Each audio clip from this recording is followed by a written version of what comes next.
air defense, drones, and new exchanges. President Volodymyr Zelensky held a special meeting regarding Ukraine's further defense and humanitarian priorities for the coming weeks. Among them are anti-ballistic measures, an agreement on joint production with the EU, and the supply of drones. Also, according to Zelensky, Ukraine is preparing for important negotiations in several formats. The second direction is the humanitarian track and exchanges, for which agreements have already been reached. The third concerns new decisions regarding Ukrainian energy. We have a guest joining us, Dmitry Levus, international affairs expert. Mr. Dmitry, welcome. Welcome. Everyone saw, and in a certain sense, it caused quite a stir. These photos of the president with the energy minister and the speaker. So, negotiations are being prepared, details will follow later. Later on, as the president wrote about this particular matter, please tell us, in your own professional opinion, what do you believe is the most relevant circle for our discussions right now? And in exactly what context would that be? I think that Ukraine, and the president in particular, is acting in a completely logical way, especially against the backdrop of statements from the American side saying that they are almost withdrawing from the negotiation process. And at the same time, Secretary of State Rubio says that they were merely conveying Russia's wishes to Ukraine, even though they were actually putting pressure on Ukraine in the background. Amid Russian statements that negotiations are impossible, and Putin's statements that they are achieving great successes and that everything will be decided by Russia. Ukraine declares its readiness and willingness to negotiate. It involves Europe in this negotiation process, for example, by proposing the initiative that Europe could join the negotiation process, just as Russia, for example, has done regarding the issue of an airport ceasefire and other similar matters. So we have already seen this more than once, that in reality there is a negotiation process that exists, and for it to be successful, for us, Ukraine must be, it is not an object but an active subject, and the primary initiator of these various developments. Last year, when at the beginning of spring negotiations were taking place, it was Ukraine that proposed its own formats for a ceasefire at sea and for long-range weapons. But America insisted then, let's talk about a full 30-day ceasefire. And here Russia had to respond, but it was clear that nothing could come of it. So here Ukraine is saying and showing that, yes, we are ready for peace, but we are ready for it to be real peace, a just peace. And of course, we can't ignore humanitarian issues, because Russia is doing everything possible to disrupt prisoner exchanges. But this is a topic that cannot be interrupted. And this activity is yet another choice in this war. And here we need to be proactive. By the way, regarding readiness for peace, we will continue now. I want to apologize to our viewers. I mixed things up a bit from memory.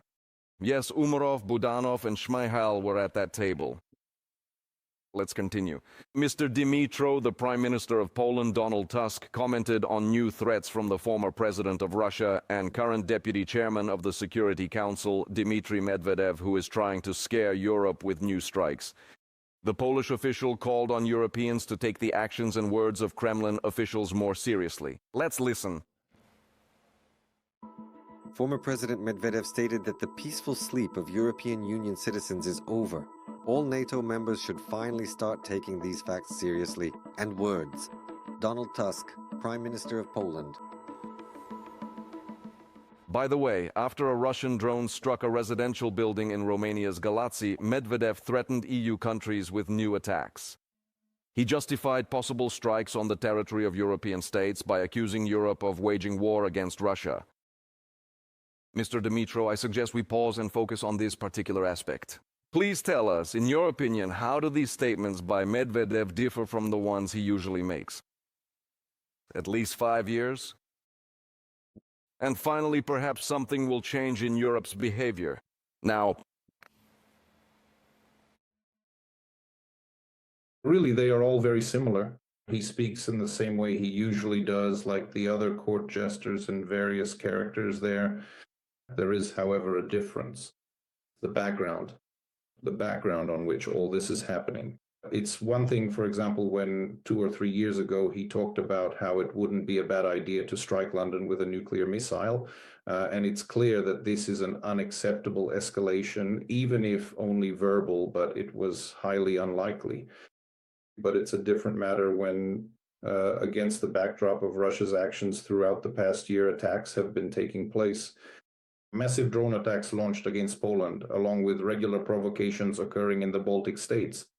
Here, right now in Romania, this is also certainly not the first incident of its kind, which, however, has now ended in the exact way it should have ended if it had not been stopped earlier. So, naturally, at this point, it already looks simply like a fully formed and serious threat to the entire region. Both a warning and a real threat, in fact. And in my opinion, it's very positive. There's also the point that in this statement by Tusk, further on, he eventually talks about and characterizes who Medvedev is, that despite the fact that he's been given this image of a fool, a court jester, he is not actually like that. He is an absolutely official figure. And it says right there that he is effectively the second person, so to speak, an exceptionally influential and pivotal figure.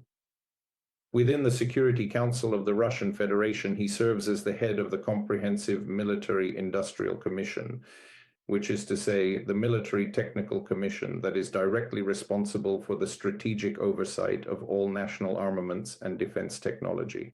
So he is an absolutely official figure, and not just from any statement, especially against the backdrop of such already aggressive actions. It is necessary to respond at the official level as well. And most importantly, to truly respond appropriately in terms of security.